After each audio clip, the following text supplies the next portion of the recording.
welcome to the EQ Video Tip. I'm your host, Eric Forsetter. As always, thank you for watching another show of the EQ Video Tip. Before we jump in, let's review the goals of the EQ Video Tip.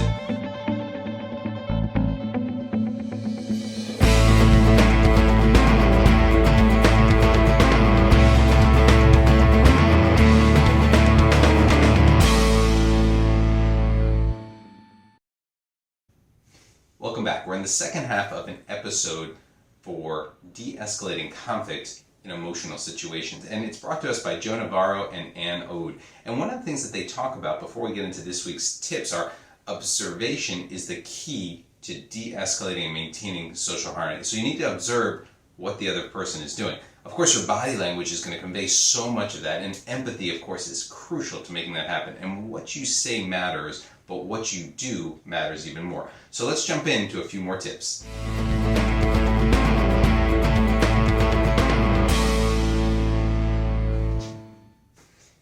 Tip number one, have a long-term memory and a long-term outlook. When you're dealing with a coworker, remember that these are people that you're going to work with for days, if not months, and probably potentially years. And think long-term, because even if that person is leaving your company, you may work with them in another job at some point in your career or may need their help.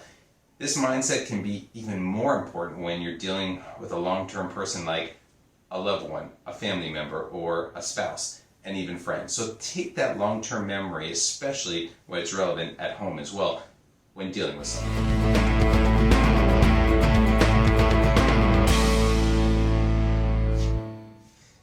Tip number two, silence and your body language. So it's important to be silent and listen to someone, but it's also important to have good body language when you're listening to someone, like raising an eyebrow when they say something interesting, or looking at them, tilting your head, thinking, I'm actually thinking about that. Avoid things like crossing your arms or your legs or trying to put some kind of barrier between yourself and that other person. Because again, you want to be open, relaxed with your posture. You can lean back a little if you want, but don't seem too relaxed. Again, you want to make sure that there is no negative intention with your body language. So silence, but good body language so that you're listening and that you're attentive, and the person who's watching you and talking to you sees that as well and perceives it.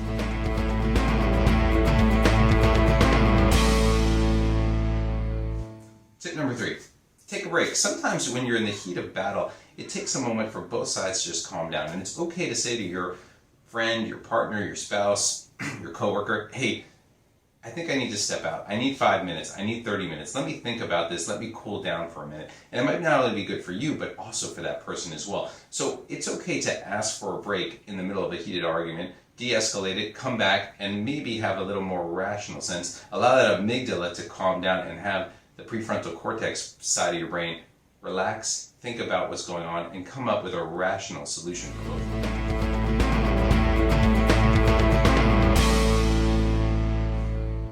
Our last tip, use positive language to create a more positive environment. Instead of saying, I can't do this, or I never can do this, or you always do that, say something like, let me see how I can help you out, or this might be possible, but I need to think it through. Again, more positivity will allow that other person to think, hey, someone's trying to meet me at least halfway or somewhere in the middle, and of course, lead to better resolution.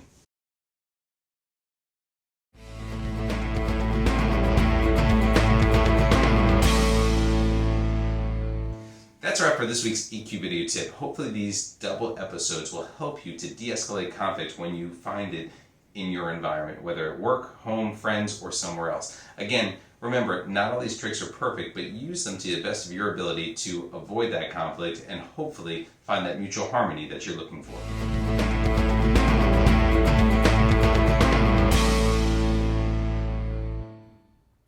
So that concludes our EQ Video Tip for today. Try incorporating some of these tips into your daily routine. But remember, use what works best for you and personalize it for yourself.